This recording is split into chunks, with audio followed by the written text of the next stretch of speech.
ભર ઉનાળે ચોમાસા જેવો વરસાદ આવશે. અંબાલાલ પટેલે માર્ચમાં માવઠાની તારીખ સાથે કરી આગાહી. માર્ચના બીજા પખવાડિયાથી દેશ સહિત ગુજરાતમાં હવામાન પલટાશે. ભારતમાં પેટ્રોલ ડીઝલની નહીં પડે કમી. કાચા તેલ અંગે અમેરિકા તરફથી આવી રાહતભરી ખબર.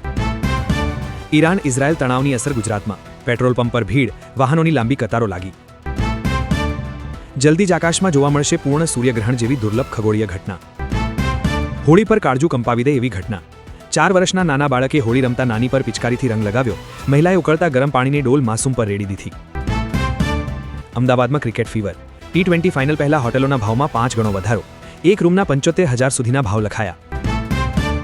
ધૂળેટીના દિવસે ડૂબવાથી કુલ 20ના મોત. અમદાવાદની સાબરમતી નદીમાં 4 યુવકોના ડૂબી જતા મોત. રાજ્યમાં 10 જેટલા બનાવ. સુરતના ઉદ્યોગપતિએ માતાને આપી સાચી શ્રદ્ધાંજલિ. 90 લાખ રૂપિયાનું દાન કરીને દીકરાએ 290 ખેડૂતોનું દેવું ચૂકવ્યું. લગ્ન પ્રસંગમાં કેરીનો રસ પીતા પહેલા ચેતજો. ગીર સોમનાથમાં 2 વર્ષ જૂનો 16,000 લીટર અખાદ્ય જથ્થો જપ્ત. 10,000 કમાતા રેપિડો ચાલકના ખાતામાં 300 કરોડના ટ્રાન્ઝેક્શન. 25,000માં બેંક એકાઉન્ટ ભાડે આપ્યું. અમદાવાદમાં 550 કરોડના હવાલા સટ્ટા બેટિંગ રેકેટનો ઈડીએ ભાંડો ફોડ્યો. માર્ચમાં થશે મોટું વિશ્વયુદ્ધ. ઈરાન ઇઝરાયલ યુએસ યુદ્ધ વચ્ચે અંબાલાલ પટેલની મોટી આગાહી. સુરતમાં સફેદ પનીરનો કાળો કારોબાર.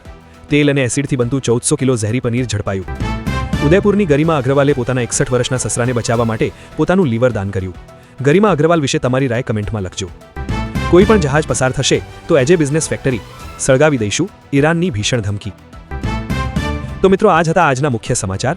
રોજે રોજના તાજા સમાચાર માટે ચેનલને સબસ્ક્રાઇબ કરી વિડીયોને લાઇક શેર કરી દેજો.